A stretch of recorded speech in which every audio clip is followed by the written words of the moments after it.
another man outside of a nightclub. The Rams issued a statement yesterday that read, "We are aware of the reports regarding Aaron Donald. We are collecting more information and will have no further comment at this time." Donald has not responded to the allegation himself. So, Shannon, what are your thoughts on all this?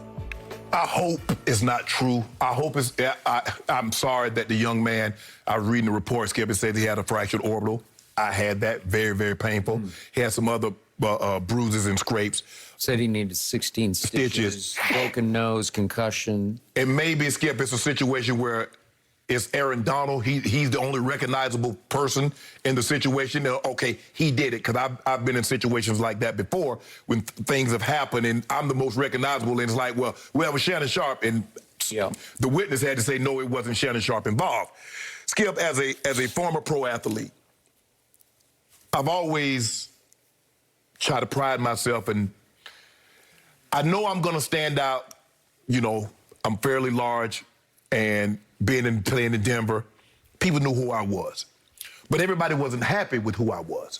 So if I go somewhere, and I try to make it a habit not to go out too often. My boys come in town, Bucket, Gerald, Big Mac come in town, we would go out. So I probably went out maybe twice a year.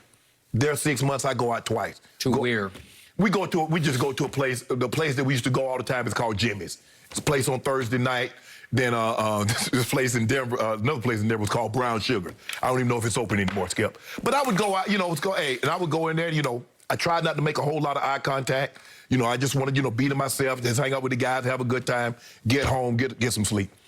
But I know everybody in there, because a lot of times I got, damn, and you not as big as I thought you were.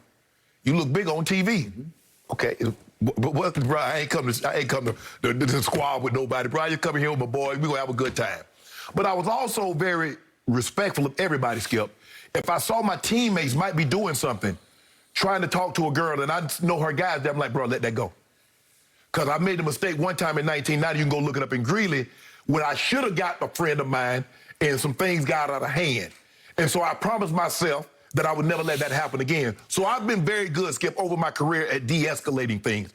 It goes back to college. I was always good at de-escalating. I see a confrontation that I believe can be avoided. Hey, bro, check this out. Let's handle this a different way. Let's talk about it. And the first time it happened, Skip, was 1988. A teammate of mine, his name was Johnny Jeffrey. We called him Bobby Brown. Got into so the dude come running. Sharp, they're trying to jump Bobby Brown. I'm laying in my room. I got my head, Sharp, everybody hear him running. So we take off. Where he at? He at the old gym. So he done swung on somebody. The dude he swung on, Skip, I know him. I played football against him. Played basketball against him. Named Maya, call him Mayan. True. So I'm like, bro, what's going on? So they about to go to blows. Now, Mayan don't go to Savannah State. He in the city. He know a lot of the city dudes. We the football players. So we gonna hold our own now. If we got to, we will. I said, what's going on? Man, that MF, he swung on me, man. I said, Mayan, check this out, bro. You know me, I know you. I'm a vouch for him. He said he didn't know it was you. I said, bro, y'all fighting this dark. How the hell are you gonna know it's you? I said, Mayan, you come, you're not supposed to be in the cafeteria.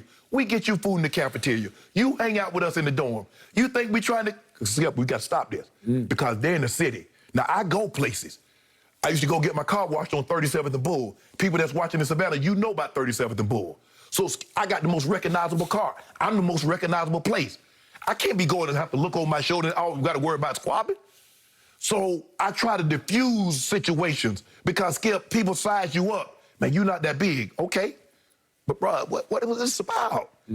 I just hope, because, Skip, I'm always thinking, what's going out where me and the guys having a good time could easily be a $250,000 lawsuit. Because, Skip, you know how this is, Skip.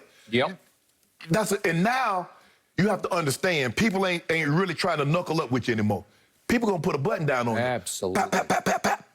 So is it worth it? Is it worth it? I just hope this is not true. I'm sorry, the young man, fractured his eye socket, got some stitches. Skip, I just hope this is not true for Aaron Donald. I don't know him well. Trying to get him on my podcast, and we've been, going back and forth, Skip, but it's just tough a situation, Skip, when athletes go out because, the women going to give you a little bit more attention than they give a normal guy.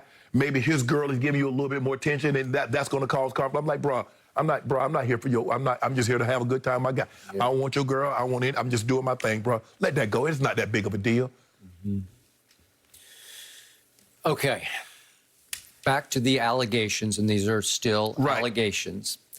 So what happened was this incident occurred around 3 o'clock in the morning, Saturday night into Sunday morning, in Pittsburgh at a club called the Boom Boom Room. You don't know about the Boom Boom Room? That comes from Life, Skip.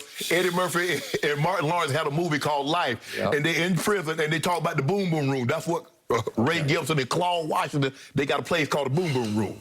So the alleged victim, according to his attorney, bumped into Aaron Donald accidentally. Who knows what happened exactly. And the incident escalated, as you could see how it would in these circumstances. And both parties, Aaron Donald and whoever's with him and the young man, were asked to leave the Boom Boom Room. So they adjourn to outside, and it re-escalates outside. And according to the victim, it escalated not on his part, but on Aaron Donald's part, and this ensued. The damage ensued. Okay, so I am back to something I have said on television for at least 20 years, and I am sure I've been written off as a stick in the mud for having this opinion, but I am so right about this. Nothing good ever happens to a professional athlete after midnight in a bar or a club or a strip club. It just will not, because it is a potentially lethal mix, as you know, of testosterone and females, as you point out, and alcohol and maybe drugs and maybe guns and maybe not. It can be a lethal cocktail of all of the above. There is resentment of you in that circumstance. You're not as big as I thought. I could try you. Did you look at my girl? Did you look? Exactly. And my girl's looking back at you. And who knows where that goes? Because nobody is in their right mind. Nobody. And why? A professional athlete, certainly an Aaron Donald, the best defensive player in pro football. Some people think he's the best player in pro football. Why would you subject yourself to that kind of risk at 3 o'clock in the morning at that place? Even though you're from Pittsburgh, you went to Pitt, I got it. It's your town. It does not matter. Nobody cares who you are when they are intoxicated or high. They don't care in the end. They're resentful, they're jealous, they're ready to try you if you want to go. And it can escalate into... Quick. So quick, if any of this is true, is Aaron Donald potentially going to go to jail? I'm going to doubt it, because I don't know that he's had any past issues at all that I'm aware of. Is it going to cost him a bunch of money? Yeah, well, could. Is it going to stain his reputation? Sure it will. Is it worth it? Was it worth it to go to the Boom Boom Room for that night? Will he look back and say, what was I thinking? Because to me, if you're Aaron Donald or anybody of that stature, you have to keep your partying private. You have to do it in your home or somebody else's home where you can somewhat control the crowd and the circumstance. When I first went to Baltimore, me and Ray, we went to this club. I just got there.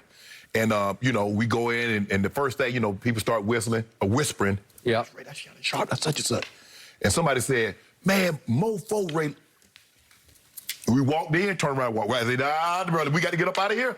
Because I already see how this goes. We just got there. And they already mofoing us. So it's time to go. But for me, Skip, like I said, I've always been good at de-escalating. 1992, Skip, I never told this story. This first time I told it to some friends. I got an SL. Now, I'm going to meet this young lady. She's staying at a house, and so I get... I'm in Savannah. I'm in Savannah, Skip. I'm in Savannah. So I'm driving an SL. Got the top drop down. How did you get an SL? You know, bro took care of you, boy. Bro took care of you, boy. Yeah, bro took care of me. So, Skip, I'm oblivious. I'm in Savannah. Everybody know me. It never even dawned on me that I should be more cautious. I ain't even thinking about it, Skip. So, but I get confused. So, at the time, payphones, you know... So I just parked the car, pull up 37th and Bull, right down the corner, 37th and Bull, Parshaw's Car Wash. I hop out the car, I'm calling her because I'm lost. Dude run up on me. You already know what it is. I say, my man, I ain't got nothing on me. I say, everything I got is in the car. My wallet's in the car. I say, everything. Wait, you had a woman in the car? No, I have no you woman. Didn't have one. Dude ran up on me with that thing gonna stick so me just up. Just you. Yeah, Okay, just me. I got it. 'Cause I'm